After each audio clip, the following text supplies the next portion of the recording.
বিষয়ে মিটিং এখন কৰিছিলোঁ অসমৰ বিভিন্ন ছাত্ৰ সংগঠনৰ লগত আপোনালোকৰ আগত ব্ৰিফিং কৰিছিলোঁ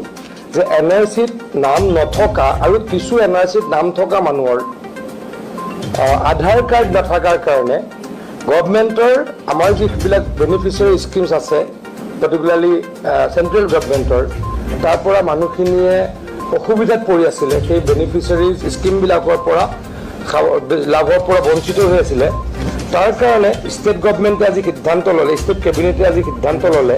দি state cabinet has approved the filing of an IA interlocutory application মানে এফিডেভিটখন সুপ্ৰিম কোৰ্টক দিয়াৰ ব্যৱস্থা কৰিলে যাতে অনাৰেবল সুপ্ৰিম কোৰ্টে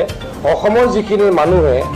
এনআৰচিত নাম থকা ভোট থকা আৰু নাথাকা যোনে আধাৰ কাৰ্ড পোৱা নাই সেইখিনি মানুহক যাতে আধাৰ কাৰ্ড দিবলৈ ব্যৱস্থা কৰে তাৰ কাৰণে এখন IA ইণ্টাৰলকেটৰী এপ্লিকেশ্যন দিয়াৰ সিদ্ধান্ত লৈছে বা কেবিনেটে এপ্ৰুভ কৰিছে নাম থকা নাম নথকা এনআৰচিটো 19 লাখ মানুহৰ নাম নাই আৰু সেইখন এনআৰচি আমি গ্ৰহণো কৰা নাই কিন্তু অসমৰ 28 লাখ মানুহৰ আধাৰ কাৰ্ড নাই 28 লাখ মানুহৰ আধাৰ কাৰ্ড নাই যিহেতু আমি এনআৰচিখন কোনোৱে গ্ৰহণ কৰা নাই তাৰ কাৰণে এনআৰচিক লৈ যিখিনি দল সংগঠন অত্যন্ত সক্ৰিয় আছিল সদৌ অসম ছাত্ৰ সন্থা বা APW অসম জাতীয়তাবাদী যুৱ ছাত্ৰ পৰিষদ আৰু যিমানবিলাক অসমৰ ট্ৰাইবেল ষ্টুডেণ্ট অৰ্গেনাইজেশ্যন আছিলে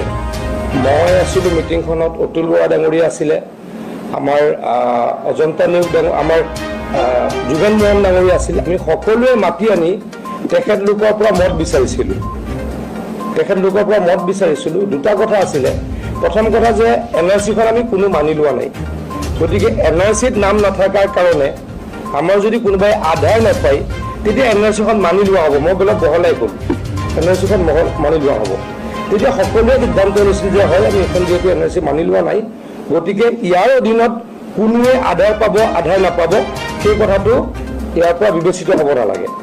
Second কথা এনআৰচি আমাৰ Aadhaar card is not related to citizenship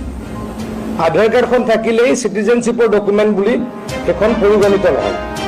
ন'ৱেৰ Aadhaar card is related to citizenship of the country গতিকে কিন্তু উল্টাই কি হয় যদি আধাৰ কাৰ্ড নাথাকে এতিয়া কেন্দ্ৰীয় চৰকাৰৰ বেনিফিচিয়াৰী স্কিমসমূহৰ পৰা সুবিধা মানুহে নাপায় যিটো হিউমেনিটেৰিয়ান ক্ৰাইচিছ হোৱা আৰম্ভ কৰিছে অসমত তাৰ কাৰণে আমি দল সংগঠনৰ লগত আলোচনা কৰি সিদ্ধান্ত লৈছিলোঁ সকলোৱে আমাক এই ক্ষেত্ৰত পৰামৰ্শ দিছিলে যে সুপ্ৰিম কোৰ্টত আমি এফিডেভিট দাখিল কৰিব লাগে আৰু সন্মানীয় সুপ্ৰিম কোৰ্টে অসমৰ এইখিনি মানুহক আধাৰ কাৰ্ড দিয়াৰ ব্যৱস্থা কৰিব লাগে কেইদিনমানৰ আগতে আমি এই বিষয়ে মিটিং এখন কৰিছিলোঁ অসমৰ বিভিন্ন ছাত্ৰ সংগঠনৰ লগত আপোনালোকৰ আগত ব্ৰিফিং কৰিছিলোঁ যে এনআৰচিত নাম নথকা আৰু কিছু এনআৰচিত নাম থকা মানুহৰ আধাৰ কাৰ্ড নথকাৰ কাৰণে গভৰ্ণমেণ্টৰ আমাৰ যিবিলাক বেনিফিচিয়াৰী স্কিমছ আছে পাৰ্টিকুলাৰলি চেণ্ট্ৰেল গভৰ্ণমেণ্টৰ তাৰ পৰা মানুহখিনিয়ে অসুবিধাত পৰি আছিলে সেই বেনিফিচিয়াৰী স্কিমবিলাকৰ পৰা লাভৰ পৰা বঞ্চিত হৈ আছিলে তাৰ কাৰণে ষ্টেট গভৰ্ণমেণ্টে আজি সিদ্ধান্ত ল'লে ষ্টেট কেবিনেটে আজি সিদ্ধান্ত ল'লে the state cabinet has approved the filing of an IA interlocutory application মানে এফিডেভিটখন সুপ্ৰিম কোৰ্টক দিয়াৰ ব্যৱস্থা কৰিলে যাতে অনাৰেবল সুপ্ৰিম কোৰ্টে অসমৰ যিখিনি মানুহে এনআৰচিত নাম থকা ভোট থকা আৰু নাথাকা যোনে আধাৰ কাৰ্ড পোৱা নাই সেইখিনি মানুহক যাতে আধাৰ কাৰ্ড দিবলৈ ব্যৱস্থা কৰে তাৰ কাৰণে এখন IA ইণ্টাৰলকেটৰী এপ্লিকেশ্যন দিয়াৰ সিদ্ধান্ত লৈছে বা কেবিনেটে এপ্ৰুভ কৰিছে নাম থকা নাম নথকা এনআৰচিটো 19 লাখ মানুহৰ নাম নাই আৰু সেইখন এনআৰচি আমি গ্ৰহণো কৰা নাই কিন্তু অসমৰ 28 লাখ মানুহৰ আধাৰ কাৰ্ড নাই 28 লাখ মানুহৰ আধাৰ কাৰ্ড নাই যিহেতু আমি এনআৰচিখন কোনোৱে গ্ৰহণ কৰা নাই তাৰ কাৰণে এনআৰচিক লৈ যিখিনি দল সংগঠন অত্যন্ত সক্ৰিয় আছিল সদৌ অসম ছাত্ৰ সন্থা বা APW অসম জাতীয়তাবাদী যুৱ ছাত্ৰ পৰিষদ আৰু যিমানবিলাক অসমৰ ট্ৰাইবেল ষ্টুডেণ্ট অৰ্গেনাইজেশ্যন আছিলে মই আছিলোঁ মিটিংখনত অতুল বৰা ডাঙৰীয়া আছিলে আমাৰ অজন্তা নেওগ আমাৰ যোগেন মোহন ডাঙৰীয়া আছিল, আমি সকলোৱে মাতি আনি তেখেতলোকৰ পৰা মত বিচাৰিছিলোঁ। দুটা কথা আছিলে। প্ৰথম কথা যে NRCখন আমি কোনো মানি লোৱা নাই, গতিকে NRCত নাম নথকাৰ কাৰণে